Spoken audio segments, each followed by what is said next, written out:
السلام عليكم ورحمة الله وبركاته.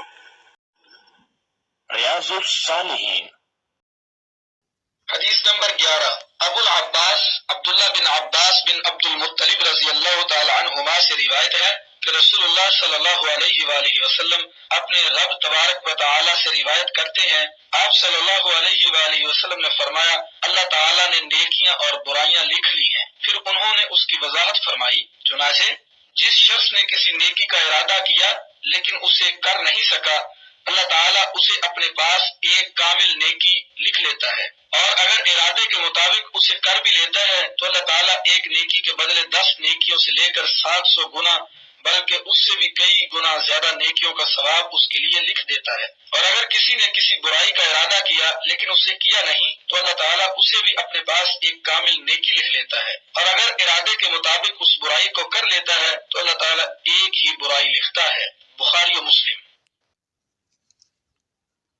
حدیث نمبر 12 حضرت ابو عبد الرحمن عبداللہ بن عمر بن خطاب رضی اللہ تعالی عنہما کہتے ہیں کہ میں نے سنا رسول اللہ صلی اللہ علیہ وآلہ وسلم فرماتے تھے، تم سے پہلی امتوں میں سے 3 شخص ایک سفر پر نکلے حتیٰ کہ رات ہو گئی، چنانچہ رات گزارنے کے لیے وہ ایک غار میں داخل ہو گئے، تھوڑی ہی دیر کے بعد پہاڑ سے ایک بڑا سا پتھر لڑک کر نیچے آیا جس نے غار کے دھانے کو بند کر دیا۔ یہ دیکھ کر انہوں نے آپس میں کہا کہ اس ابتلا سے نجات کی یہی صورت ہے کہ تم اپنے اعمال صالحہ کے واسطے سے اللہ تعالیٰ سے دعا کرو۔ چنانچہ انہوں نے اپنے اپنے عمل کے حوالے سے دعائیں کی۔ ان میں سے ایک آدمی نے کہا، یا اللہ تو جانتا ہے میرے بوڑھے ماں باپ تھے اور شام کو میں سب سے پہلے انہی کو دودھ پلاتا تھا، ان سے پہلے میں اپنے اہل و عیال کو اور خادم و غلام کو نہیں پلاتا تھا۔ ایک دن درختوں کی تلاش میں دور نکل گیا اور جب واپس آیا تو والدین سو چکے تھے۔ میں نے شام کا دودھ دوہا اور ان کی خدمت میں لے کر حاضر ہوا تو دیکھا کہ وہ سوئے ہوئے ہیں۔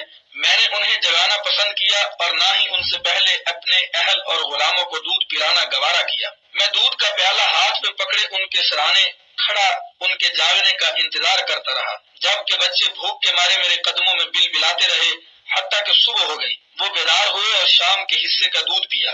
یا اللہ اگر یہ کام میں نے صرف تیری رضا کے لیے کیا تھا تو ہم اس چٹان کی وجہ سے جس مصیبت میں پھنس گئے ہیں اس سے ہمیں نجات عطا فرما دے۔ چنانچہ اس دعا کے نتیجے میں وہ چٹان تھوڑی سی سرک گئی لیکن ابھی وہ اس سے باہر نہیں نکل سکتے تھے۔ دوسرے شخص نے دعا کی، یا اللہ میری چچا زاد بہن تھی جو مجھے سب سے زیادہ محبوب تھی۔ دوسری روایت کے الفاظ یہ ہیں، میں اس سے اتنی شدید محبت کرتا تھا جتنی کہ زیادہ سے زیادہ محبت مردوں کو عورتوں سے ہو سکتی ہے۔ چنانچہ میں نے ایک مرتبہ اس سے اپنی نفسانی خواہش پوری کرنے کا ارادہ کیا لیکن وہ آمادہ نہیں ہوئی اور اس نے انکار کر دیا، حتیٰ کہ ایک وقت آیا کہ قحط سالی نے اسے میرے پاس آنے پر مجبور کر دیا۔ میں نے اسے اس شرط پر 120 دینار دیے کہ وہ میرے ساتھ خلوت اختیار کرے، چنانچہ وہ آمادہ ہو گئی۔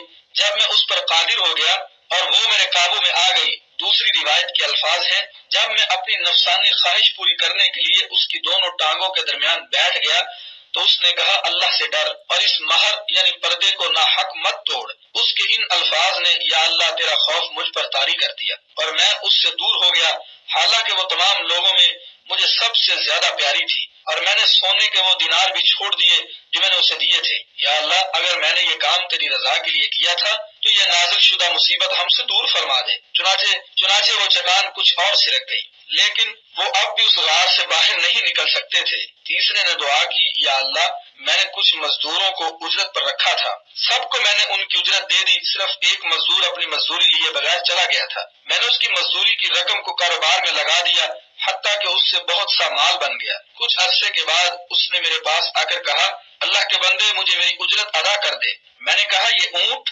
گائے، بکریاں اور غلام جو تجھے نظر آ رہے ہیں یہ سب تیری اجرت کا ثمر ہے۔ اس نے کہا، اللہ کے بندے مجھ سے مذاق نہ کر۔ میں نے کہا، میں تجھ سے مذاق نہیں کر رہا۔ چنانچہ میری وضاحت پر وہ سارا مال لے گیا، اس میں سے اس نے کچھ نہ چھوڑا۔ یا اللہ اگر میں نے یہ کام صرف تیری رضا کی خاطر کیا ہے تو یہ مصیبت جس میں ہم مبتلا ہیں ہم سے دور کر دے۔ چنانچہ وہ ساری چٹان سرک گئی اور غار کا منہ کھل گیا اور سب باہر نکل آئے۔ بخاری و مسلم۔